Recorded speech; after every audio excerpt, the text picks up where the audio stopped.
cosas de cómo estamos saliendo. ¿Sí? Ok, bueno, vamos a empezar en el libro de Hechos. El libro es el capítulo, perdón, lo tengo por aquí, perdón si me salgo de cuadro. Hechos 2:47, es una cita que retomé en al final de la semana pasada, en el domingo. Hechos capítulo 2, versículos 47. Vamos a hablar hoy acerca de cómo crece una iglesia. Vamos a entender cómo es que la iglesia se expande. Hoy en día tenemos numerosas formas en las que creemos y entendemos y mecanismos de cómo se crea una iglesia. Por un lado están las células en los hogares o los discipulados, pero por otro lado también está el tema del evangelismo, lo cual también es bueno. Pero quiero que veas cómo es que la iglesia crecía en sus primeros inicios y cómo vas a poder entender que algunas cosas que estamos haciendo pueden empezar a hoy en día a reflejarse en nuestra vida. ¿Sale? Hechos capítulo 4, versículos, les dije 2:47, perdón. Dice, alabando a Dios y teniendo favor con todo el pueblo, y el Señor añadía cada día a la iglesia los que habían de ser salvos. ¿Qué quiere decir esta palabra? Que alabaras a Dios con todo lo que tienes, ¿cuándo? Todos los días, y teniendo favor con todo el pueblo. ¿Qué quiere decir esto? Las personas que conocen de Dios, que son de tu comunidad, donde tú estás viviendo, vecinos y también miembros de la iglesia, debe de haber un favor que tú tengas con ellos. Porque es bíblico, es decir, en este tiempo que estamos dándole, que hemos juntado víveres para armar despensas, que es lo que estamos haciendo. Si tú no has podido o no lo has podido hacer llegar, puedes ponerte en contacto con nosotros. Y vamos a estar haciéndote llegar todo esto para aquellos que estén necesitados, poderles compartir esto. Ese es un principio bíblico. La Biblia dice, alabar a Dios y teniendo favor con todo el pueblo. Y el Señor añadía cada día a la iglesia los que habían de ser salvos. ¿Te fijas cómo sin mucho hacer allá afuera en cuanto a grandes eventos, Dios añadía cuando encuentra que hay una casa, una iglesia que está centrada en su palabra y haciendo lo que Él quiere que hagamos? Número uno es compartir de lo que nosotros tenemos, ¿ok? Recuerda que si tienes comentarios, dudas o alguna petición de oración que tengas, por favor déjanosla saber porque queremos añadirla al tema de la oración que estamos teniendo, ¿ok? Vamos a leer el libro de Hechos también, capítulo 4, versículo 4, ¿ok? Y dice ahí, voy a leerte desde el primero porque no es muy larga la distancia, pero para que tengas un contexto. Hablando ellos, Juan y todos los apóstoles, ante ellos al pueblo, vinieron sobre ellos los sacerdotes, con el jefe de la guardia del templo y los saduceos, resentidos de que enseñaran al pueblo y anunciaran en Jesús la resurrección de entre los muertos. Y les echaron mano y los pusieron en la cárcel hasta el día siguiente, porque era ya tarde. Estamos en el libro de Hechos, capítulo 4, versículos del 1 al 4. Pero muchos de los que habían oído la palabra creyeron, y el número de los varones era como 5,000. Voy a detenerme un momento en esta historia para que tú puedas ver básicamente qué estaba pasando en este lugar. Estaba sucediendo que ellos estaban teniendo básicamente un problema ante la autoridad. Ante la autoridad porque se habían puesto a predicar la palabra. Ante la autoridad porque se habían puesto a compartir ante muchas personas. Y a ti y a mí nos puede pasar que en ocasiones vamos a estar con un tema de compartir la palabra ante autoridades. Y puede suceder que a causa de eso nosotros nos veamos de alguna manera perseguidos o seguidos o atentados a nuestra vida. Pero ¿qué crees? Dios es bien explícito y dice algo bien padre, que nosotros teníamos, que los apóstoles que estaban ahí ante el concilio, ante autoridades, simplemente predicaron la palabra. Entonces tenemos dos elementos. Número uno, lo que vimos en Hechos 2:47, que ellos alababan a Dios, estaban en el templo, tenían favor con el pueblo. ¿Qué necesitas? ¿En qué te puedo ayudar? ¿Cómo estás? ¿Algún consejo? También no necesariamente tiene que ser algo material, alguna oración. Y Dios añadía. ¿Sabes? Esos parámetros de Dios no han cambiado hoy en día. La iglesia de alguna manera a veces los ha sustituido por actividades, pero no con malicia, sino porque son actividades para compartir el evangelio. Y eso por supuesto que está correcto. Y la otra forma en la que la iglesia crecía era cuando se presenta que tú des testimonio de tu fe. Y ahí es un punto, entre comillas, diferente o difícil. Y te voy a decir por qué es difícil. Porque se van a presentar momentos donde vas a estar ante jefes, ante autoridades civiles, gubernamentales, en tu trabajo y en algún lugar donde tú vives, vas a tener un momento donde va a ser necesario que prediques la palabra. No como lo hacemos el domingo, simplemente que hables. Y aquí habla de que los primeros que se convirtieron fueron varones. Y este es un llamado también para los varones, porque nosotros tenemos que ser los primeros que creemos en Dios. Te voy a dar un ejemplo.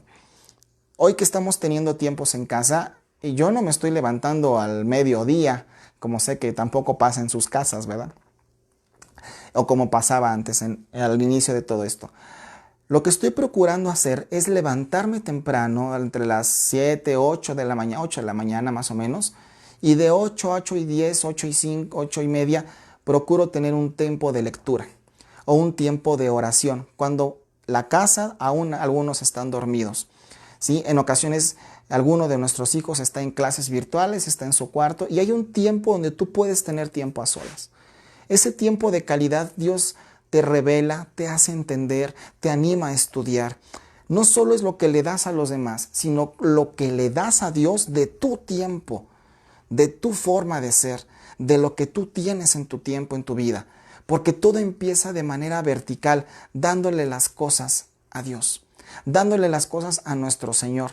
Y después vas a poderle dar a los demás.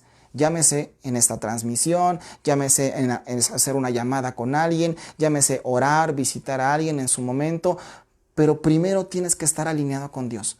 Por eso este primer versículo que vimos habla de que la gente, los cristianos, los primeros cristianos estaban alineados con Dios, teniendo todo en común y viendo qué necesitaban los que estaban a un lado de ellos, para que pudieran tener favor con todos los demás. Entonces, vemos en el siguiente versículo, en el capítulo 4, versículo 4, bueno, cuando estaban ante autoridades y se les pidió que tuvieran un tiempo de hablar la palabra, y debido a que estaban siendo perseguidos, muchos otros creyeron. Hasta aquí quiero hacer una pausa para saber qué les parece, qué otras cosas leyeron, qué opiniones tienen, o si tienen algún otro comentario que nos puedan hacer el favor de tener. Y díganos también cómo lo escuchan por allá este audio. Que se oye bien, dice Pati Martínez, que ya están leyendo Hechos. Perfecto. Así que esta noche en Hechos, en el libro de Hechos van a poder leer. ¿Ok? Vamos a leer Hechos capítulo 5, versículo 12, por favor. 5, versículo 12. Y dice de esta manera: y por la mano de los apóstoles se hacían muchas señales, prodigios en el pueblo, y estaban todos unánimes en el pórtico de Salomón. Fíjate muy bien, voy a retomar un tema un poco cultural e histórico, del cual, si me permites, quisiera ilustrarte algunos datos. Ellos ya estaban en el pórtico de Salomón, ellos estaban predicando la palabra, pero ahora habla de las señales que hacían los apóstoles. Y tú dirás, pues es que son los apóstoles. No, hoy tenemos la misma autoridad que Cristo nos dejó desde aquella época hasta el día de hoy. Hoy debería de darnos gusto, en cierto grado, que alguien está enfermo. No porque está enfermo, sino porque es una oportunidad para hacer una señal de Dios. Es una oportunidad para hablarles y orar por ellos. Tal vez no puedas ir ahorita, no sea prudente, no lo sé. Pero sí puedes orar por ellos o darles un consejo por teléfono y decir, ¿me dejas orar por ti? Recuerda que tú y yo somos reflejo de Cristo en la tierra. No es solo el pastor, no es los líderes, es todos los que estamos aquí. Por eso la palabra dice, estaban todos unánimes. En ocasiones se le ha dejado a que, pues esas cosas le tocan a los pastores, X cosa. Es que eso de la enseñanza a tal persona, eso de la alabanza a ciertas personas. Y la verdad es que todos tenemos que estar unánimes. ¿Qué quiere decir el unánimes? Que no había entre nosotros celos, iras, contiendas, disensiones, maledicencias, que no había groserías, que no había lujuria, que no había lascivia, que no había pleitos, hechicerías, cosas de las cuales Gálatas habla, que son cosas de la carne. A eso me refiero con que nosotros seamos unánimes. A que nosotros no estemos criticando si salió bien una cosa o salió bien otra, simplemente que digamos, Dios, en mí encuentras un servidor. Y yo te quiero decir, ahí en tu casa tú puedes levantar la mano y tú le puedes decir, Señor, cuentas conmigo para servirte. Y si es así, puedes decirlo ahí en tu casa en este momento, cuentas conmigo para servirte, Señor. ¿En qué te puedo ser útil? ¿Qué quieres que yo haga, que yo deje, que yo ponga, que yo te sirva? Y sabes, Dios va a añadir a la iglesia los que tengan que ser salvos. Si bien es cierto, vamos a hacer acciones y esperamos poder regresar para ya echar a andar este tipo de acciones de evangelismo o de algo que se nos pueda ocurrir para compartirle a otros, y eso es bueno, también desde ahora se puede. Y en clases pasadas mi esposa te decía, se ha estado pudiendo ganar almas. Hemos tenido personas con las que hemos hablado, principalmente ella como mujer, y le ha predicado la palabra a una mujer que estaba muy, pues sí, atormentada por un tema espiritual. Y hoy en día, ¿sabes qué está pasando? Se está reuniendo, se está concentrando, bueno, no físicamente hoy en otra iglesia, porque aún no se puede, pero está bajo ya la supervisión de otro de los pastores de otra de las redes. Y el tema de unánimes tiene que ver no con que nosotros digamos, yo le prediqué, me pertenece. Yo le compartí, es de por acá. Y no importa dónde viva, pues que se venga para acá. No, hermanos, no nos equivoquemos. La palabra de Dios enseña bien interesante eso. Dice, Apolo sembró y Pablo creo que regó y otro cosechó. Así es, hermanos. No es un tema de, pero me pertenecen. No vayas a caer en ese juego o en ese equivocado pensamiento. Nosotros compartimos la palabra y si a la persona le acomoda reunirse en otro lugar porque geográficamente le queda, qué bueno. Si viene para acá, pues doble gozo porque le conocemos y le podemos dar seguimiento. Pero la unanimidad es un factor clave que la Biblia enseña acerca de por qué crecía la iglesia. Y tú no esperes que la iglesia va a crecer hasta que regresamos. La iglesia puede estar creciendo en estos mismos momentos. La gente que se une a las transmisiones, la gente que dice, oye, los estoy siguiendo, eso es una forma en la que nosotros podemos darle seguimiento a las personas. ¿Algún comentario de esta manera hasta aquí? Si me permiten tomar un poquito de agua, pero ¿algún comentario?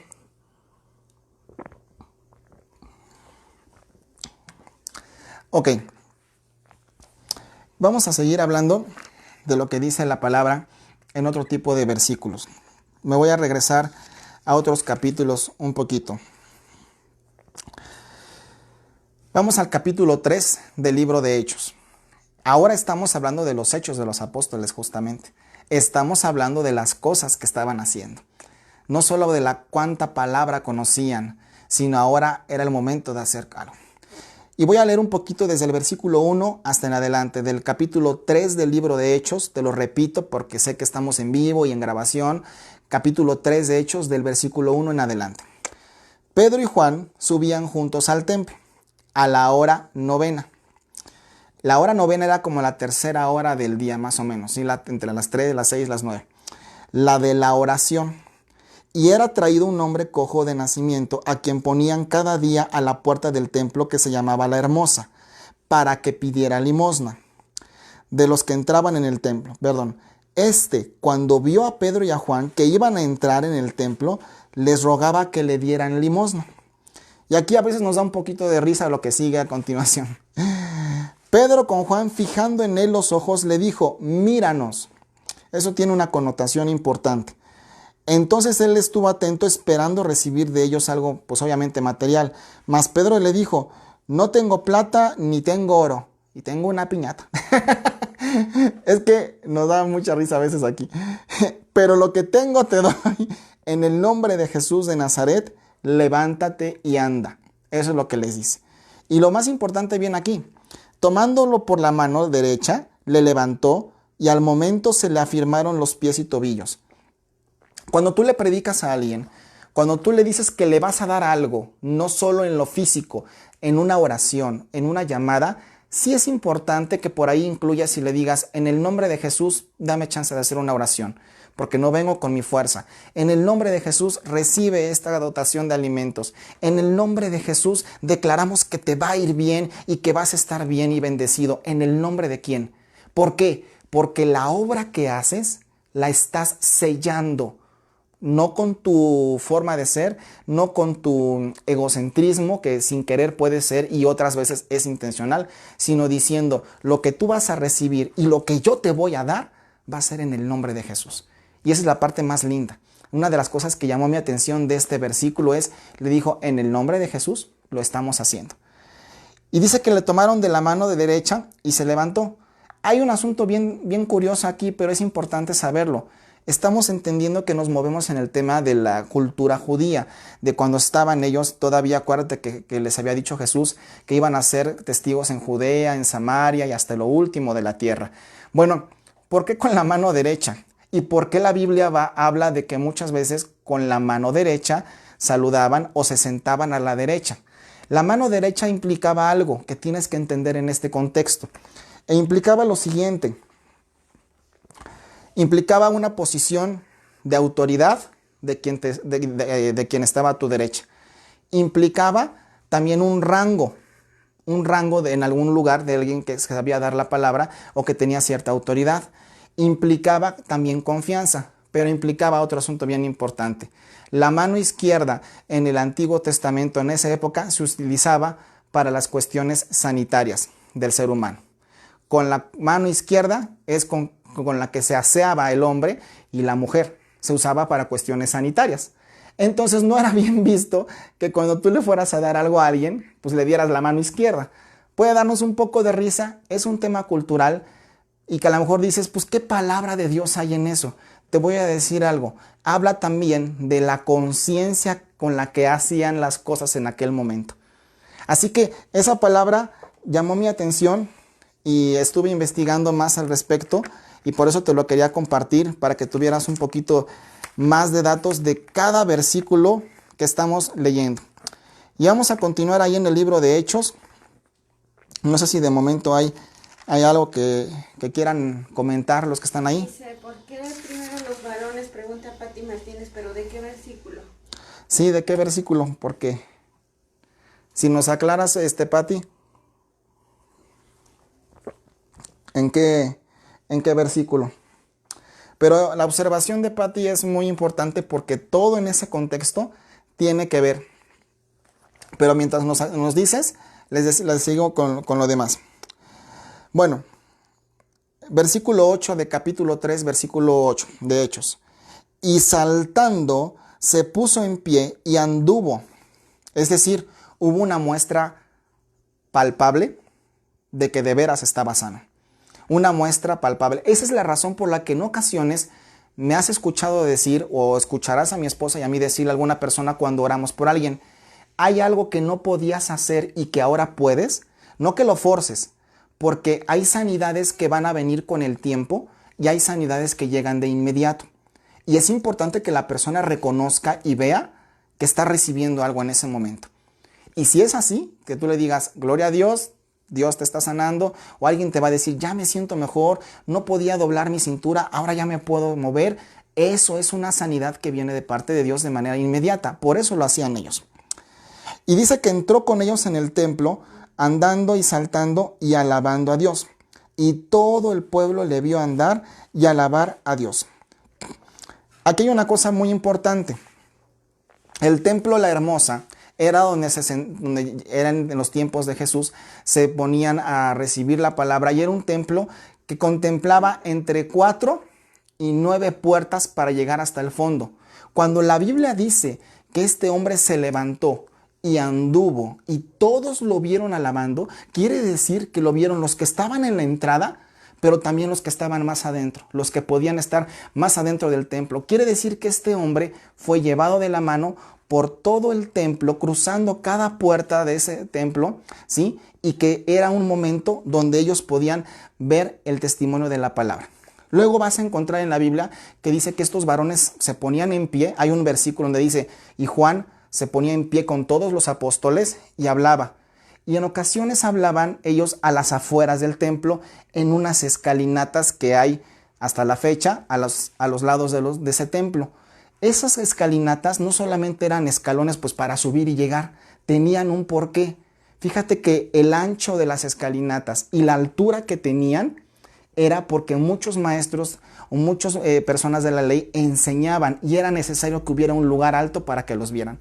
Es bonito estudiar la palabra y es bonito entender qué hay detrás de cada versículo que estamos leyendo. ¿Ibas a comentar algo, Fabi?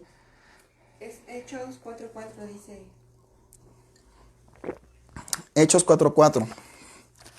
Es que es muy importante leer el contexto. Pero muchos de los que habían oído la palabra creyeron, y el número de los varones era como 5,000. Ok, esta referencia que hace la Biblia acerca de el número de los varones era como 5,000 puede deberse a dos cosas. Número uno, a que hayan sido 5,000 varones los que estaban solamente en ese momento creyendo. Pero no dice que sean los únicos tampoco. Recuerda que en la palabra de Dios, en el Antiguo Testamento, vas a encontrar que se le da en la cultura judía preeminencia al varón, no porque sea superior a la mujer o esté encima o la mujer no valga, no. Cuando tú lees la Biblia en el tema de las descendencias, vas a escuchar o vas a leer que dice, no sé, David, hijo de Isaí, Isaí, hijo de fulano de tal, pero solamente se refieren al varón. ¿Por qué? Porque en el varón se entendía que había la descendencia. Era una parte importante en la cultura judía. No es que se haga a un lado a la mujer, simplemente es un tema cultural de cómo se escribía la palabra. Por eso la pregunta es muy importante. Ahora, este versículo puede decir que tan solo de los varones eran como 5,000. O sea, era un montonal de gente, ¿no? Pero seguramente había ahí mezclado niños y adultos y jóvenes y mujeres y de todo. Pero se hace énfasis en que las cabezas de familia habían creído. ¿Ok? Entonces, ¿alguna otra duda que tengan? Bueno, también se usaba que era por familia, pero por varones en los censos. Era por familia y por los varones en los censos. Seguramente si dice que había como 4,000 varones, quiere decir también que eran familias también. Que eran más porque no se estaban contabilizando a las mujeres ni a los niños. Dice, y el número de estos, contando solo a los hombres, llegaba a unos 5,000. O sea que había más gente, claro. La argumentación del mensaje es que había más. Sí, no dice que solo los hombres, pero está bien que hagan este tipo de preguntas. Mira, yo te animo a que cuando leas la Biblia, si bien la lees de corrido, por ejemplo, te doy un tip. Si tú ya leíste en esta que es clase de lectura bíblica o de estudio bíblico, si tú ya leíste, por ejemplo, el libro de 2 de Corintios o Gálatas, que fue nuestra lectura, y ya te leíste de corrido un capítulo por día, bueno, ahora retoma uno de esos 2 libros y detente, lee el capítulo 1 y vea las referencias cruzadas que están al pie de tu Biblia. Cuando en algún versículo hay una letrita A o B o C o algo, ve a qué otro versículo de otro libro de la Biblia te refiere y te va a ayudar a entender qué respaldo hay de eso que está diciendo. Esa es una pequeña forma y ahí te vas a quedar un buen rato y entretenido y vas a entender muchos contextos que hay acerca de lo que estás leyendo. Es padre dejarse llevar así, pero hay otras técnicas que podemos estar aplicando. Voy a seguir al libro de Hechos, igual, capítulo 5, versículo 12. Y dice, y por la mano de los apóstoles se hacían muchas señales y prodigios en el pueblo, y estaban todos unánimes en el pórtico de Salomón. Nuevamente habla de que se hacía señales, se hacía maravillas, seguramente se sanaban enfermos, pero todos estaban unánimes. ¿Qué quiere también decir eso? Que estaban humildes, que no decían, yo lo logré, yo lo soy, yo sé más que ustedes, yo sé más que otros. No fue gracias a mí que este hombre sanó o que este hombre se pudo levantar. Estaban unánimes. ¿Qué quiere decir? Que tengamos gozo con las mismas cosas que a todos nos están dando gozo, que estemos unidos. Y la iglesia crece de esa manera. ¿Algún otro comentario? Ok. Bueno, entonces la palabra dice esa parte. Vamos al libro de Hechos, capítulo 6, versículo 7, para ir dándole forma más a este mensaje. Bueno, ya llegó José Manuel, Martina y Natalie también. Hola a todos, José Manuel, Martina, Natalie. Gracias por estar ahí, les extrañamos. Martina, te extrañamos. Tiene rato que no te vemos y luego en cuarentena. Ahora sí que mándenos algo, una foto, etcétera. Pero es bueno saber que están ahí. Vamos a continuar en el tema de hoy, el crecimiento de la iglesia. ¿Cómo crecía la iglesia primitiva? Y estamos en el libro de Hechos, capítulo 6, versículo 7. Y crecía la palabra del Señor, y el número de los discípulos se multiplicaba. Ojo, aquí ya habla de discípulos, no solo de creyentes. Anota muy bien los versículos que hemos hablado y échate un clavado e identifica cuando dice creyentes, cuando fueron añadidos y estos que eran discípulos. Este grado del que habla aquí, habla del siguiente grado del creyente, cuando tú ya te discipulas, no solo de que vas al discipulado, sino que tú ya sigues y practicas de aquello de que sigues, ¿sí? Cuando tú ya te estás formando. Y dice, y crecía la palabra del Señor y el número de los discípulos se multiplicaba grandemente en Jerusalén. Esta es otra señal que debes de ver en este versículo. Perdón si me detengo, pero me gusta que ojalá puedas, y te lo digo en buena onda, con un ánimo sincero, que pudieras aprender de nosotros o de tu servidor, cómo nos gusta desmenuzar la palabra y detenernos en las frases. ¿Por qué? Porque eso te va a ayudar a entender muchas cosas de palabra que dice la Biblia. Cuando dice que se multiplicaba en Jerusalén, acuérdate lo que predicamos el domingo, acerca de que me serás testigos en Judea, ¿y dónde? Y en Jerusalén. Y otro versículo más adelante, habla aquí, y Samaria. Y esto habla de que de que Jerusalén tenía que estar lleno de toda la palabra. Y este es un testigo, este versículo, de que fue llena Jerusalén, no solo de la palabra, sino también de discípulos, ¿ok? Fue una palabra que también se habló ahí. Dice, también muchos de los sacerdotes obedecían a la fe. Esto podría tener una connotación distinta porque podríamos pensar que los sacerdotes no obedecían a la fe si son los que la ministraban. En ocasiones, acuérdate que en ese tiempo había sacerdotes tal vez muy, vamos a decirlo en palabras de hoy, muy cuadrados o muy que hacían solo la ley, como los fariseos con los que se topó Jesús. Pero ahora dice, no que obedecieran a la ley, sino que obedecían a la fe.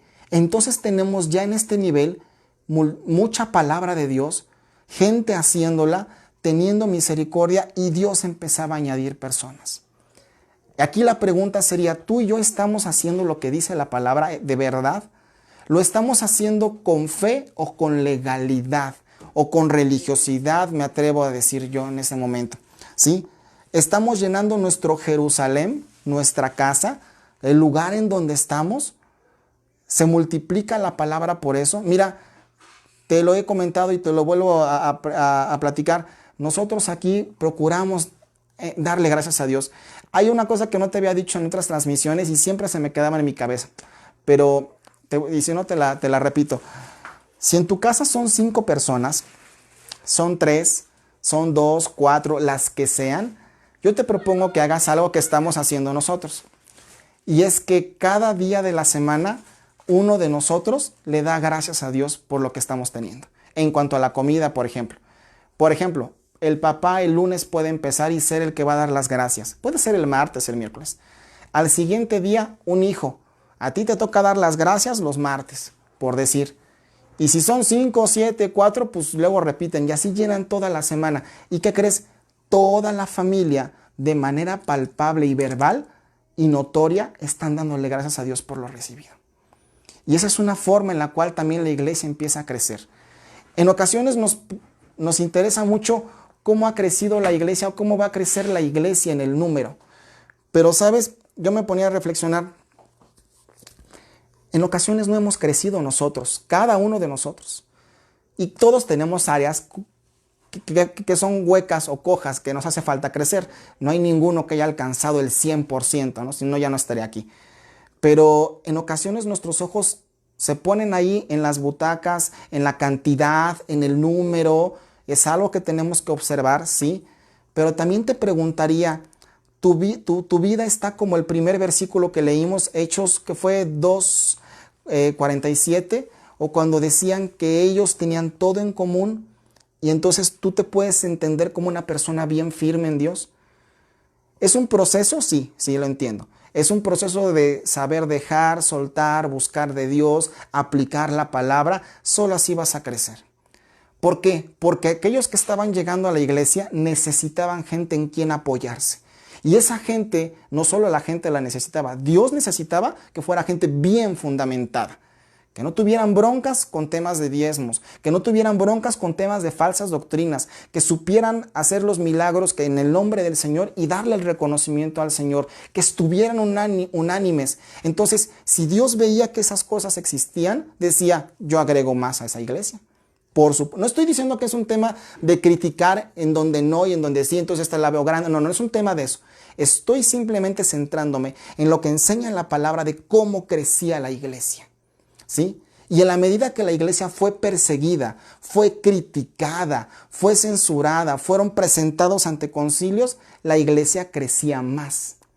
De hecho, hay una parte, antes de que Pablo se convierta, en versículos más adelante, dice que fueron perseguidos y fueron llevados a Samaria, otra región que ya se mencionaba desde los primeros capítulos de Hechos. Y justo uno puede atribuir despropósito, injusticia y enojo. Ay, Señor, ¿por qué nos persiguen? ¿No ves por cómo nos están tratando? De haber sabido, ni nos metíamos en esto. Pero los que entendían el propósito, yo supongo que más de uno le dijo, hey, ¿se acuerdan que dijo que en Samaria iba a ser la palabra, íbamos a ser testigos en Judea, Jerusalén, Judea, Samaria y hasta el último de la tierra? Bueno, pues ahora estamos siendo perseguidos en Samaria, fíjate. En ocasiones las dificultades, no solo en ocasiones, tienen un propósito. Y todo esto que estamos viviendo, hermanos, tiene un propósito. Mi particular pensamiento y opinión, no es que esto sea lo haya visto yo, al menos ahorita en la Biblia, de lo que te voy a decir es lo siguiente.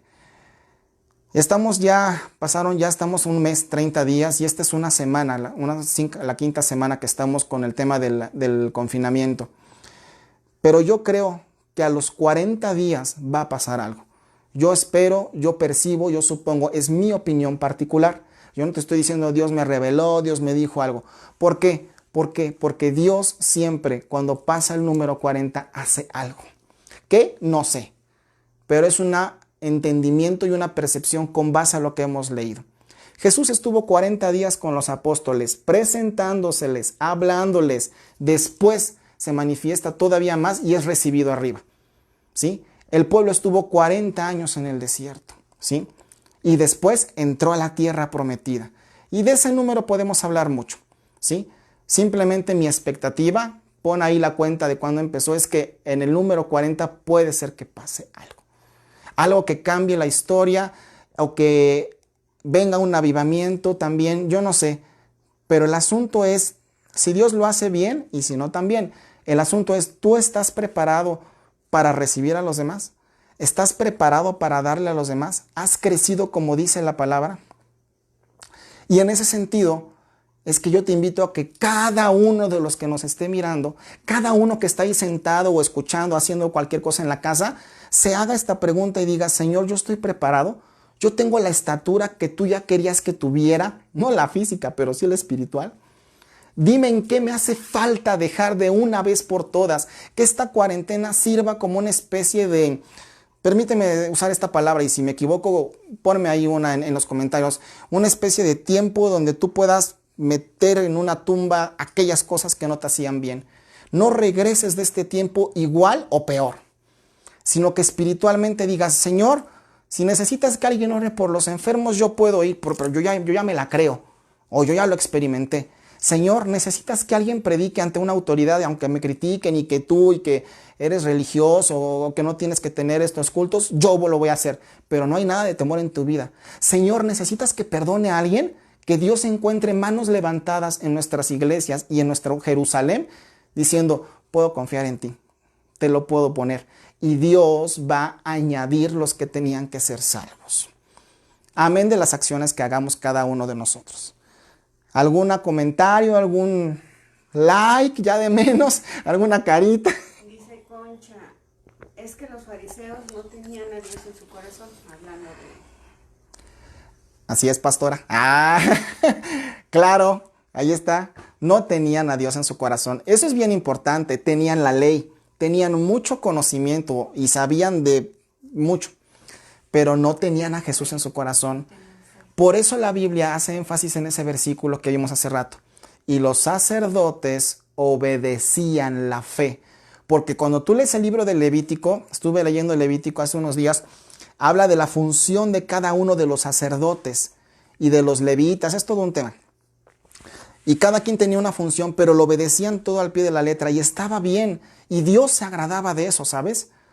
Pero Jesús les vino a enseñar la gracia por encima de las costumbres y de la cantidad de la letra y del conocimiento. Es un buen apunte. ¿Alguien más? No, hace así, Conchita.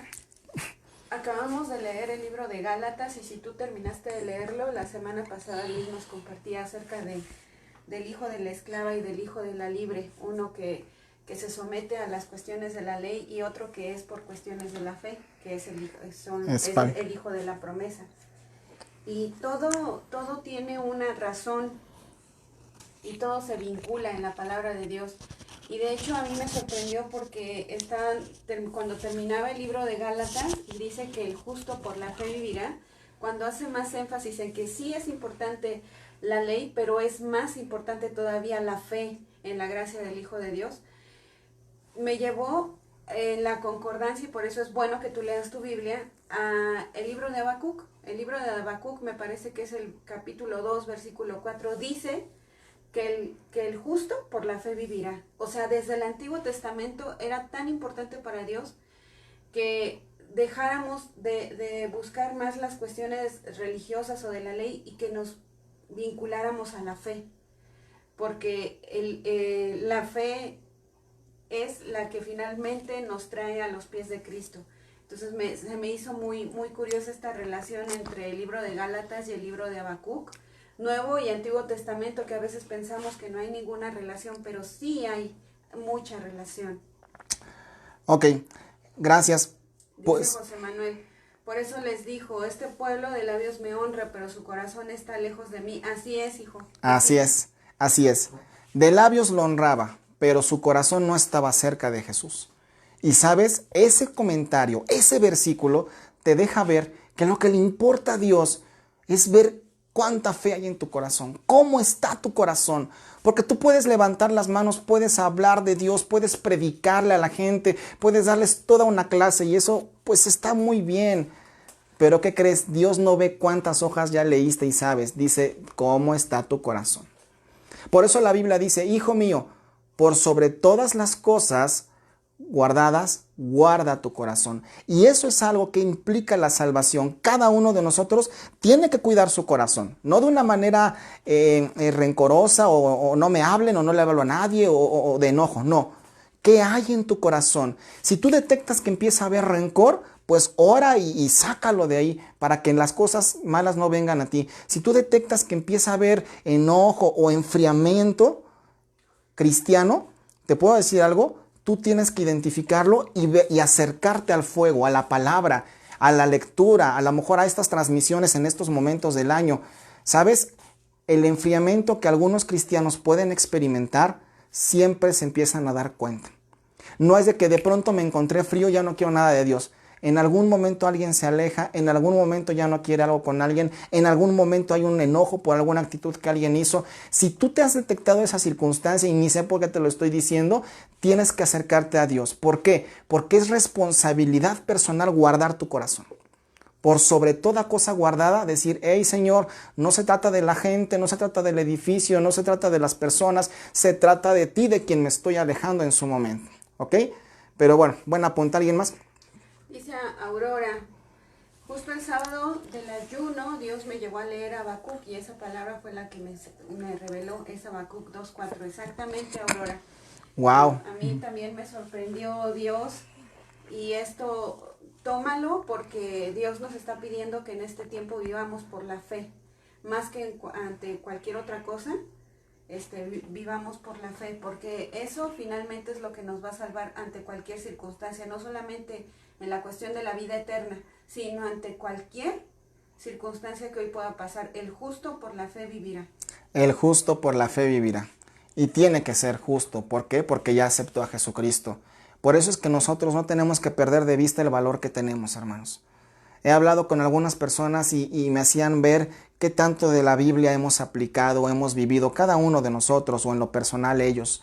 Y sabes, es una buena reflexión y es una reflexión transparente y honesta. Yo te invito a que tú te pongas en estos días una agenda. Mira, haz como una agenda y si quieren luego se las pongo en los estados o en las imágenes. 8 de la mañana, suponiendo que te pares a esa hora o más temprano, 7 de la mañana. De 7 a 7 y media me pongo a orar, a 7 y cuarto me pongo a orar. Me pongo a leer la Biblia hasta que dé la hora por completo. Y después, pues agradezco a Dios y me pongo a hacer mis deberes. De otra hora a otra hora que tengas en el día, pues me voy a poner a escuchar una predicación o a tomar este tipo de materiales. Mira, hoy en día, Restauración Naucalpan, sin, por supuesto, no estar lejos de la central, gracias a Dios me he dado cuenta que hemos empezado a tener mucho contenido. Gracias a Dios, contenido que está ya en línea, en el Facebook y en el YouTube. Repásalo, algo nuevo puedes encontrar en algún momento. Por eso nuestro objetivo es siempre basarnos en la palabra, ni siquiera en el conocimiento que tengamos nosotros, eso no es tan relevante, sino lo que dice la palabra. Y yo estoy seguro que hoy podemos tener más palabra. Ayer platicaba con un amigo y le decía lo que estamos haciendo y me decía, wow, usted que tienes mucho que hacer. Y yo decía, gloria a Dios, porque los martes estamos teniendo lectura bíblica. Los miércoles, mañana tenemos la clase 4 del discipulado. Luego tenemos el jueves Fabi con sus reflexiones o las reflexiones de Fabi, ¿sí? Y el viernes tenemos enseñanza. Y el sábado oración y domingo tenemos iglesia, por supuesto, en casa. Y yo creo que, te adelanto, lo que hemos platicado con los pastores, llevamos 2 juntas de pastores y muchos dicen, pastor, pues de aquí para adelante con esto. Tal vez no con la misma frecuencia, pero sí todos convergen en que estamos logrando alcanzar a más personas. Nos han visto personas de Oaxaca, otras personas de otros lugares, de Los Ángeles, ¿de dónde? Veracruz. De Veracruz. En fin, no es un tema de un show televisivo, no es el contexto ni es la intención. Simplemente es que la palabra llega a tu corazón. Y hoy cada uno de los que nos está viendo, cada uno tiene muchos contactos. Compárteles esta liga, ponlo en tu estado, dile que se suscriba al canal de YouTube. ¿Para qué? Para que tenga acceso a palabra fidedigna. Porque aún cuando hay fake news o noticias falsas de lo que está pasando allá afuera, también hay doctrinas falsas que van a aprovechar este tiempo para montarse escenarios y cosas donde la gente va a hablar equivocadamente aunque diga Dios. Tú tienes palabra, algo llegó a tu corazón, compártelo esta noche. Compártelo, la idea es que la gente pueda poner la palabra y escucharla. Por eso hacemos el esfuerzo de ponerte los versículos los domingos, entre semana, de que tengas mejor audio. Es porque queremos de verdad servirte. Si no tienen algún comentario más, ok. Si no tienen algún comentario más, pues me gustaría concluir aquí y agradecerles porque nos están viendo y están fieles como los apóstoles. Todos los días o de día y de noche y estaban atentos a la palabra. Y sabes, van a venir tiempos de refrigerio en los próximos meses, en las próximas semanas. Van a venir tiempos donde vamos a estar descansando en el Señor. Y hoy tenemos tiempo para poder hacer muchas cosas de Dios. Hace mucho algunos decíamos, yo quiero tiempo para leer la Biblia, quiero tiempo para estudiar, quiero tiempo para escuchar más de la palabra, quiero tiempo para poder leer, quiero tiempo para orar. Hoy, el hecho de estar aquí en casa, sí o sí te ha regalado ese tiempo Dios. Así que mantente firme, consolídate en el Señor, sé unánime, persevera en la doctrina y Dios va a añadir los que tengan que ser. Que Dios te bendiga y muchas gracias por habernos seguido en esta noche.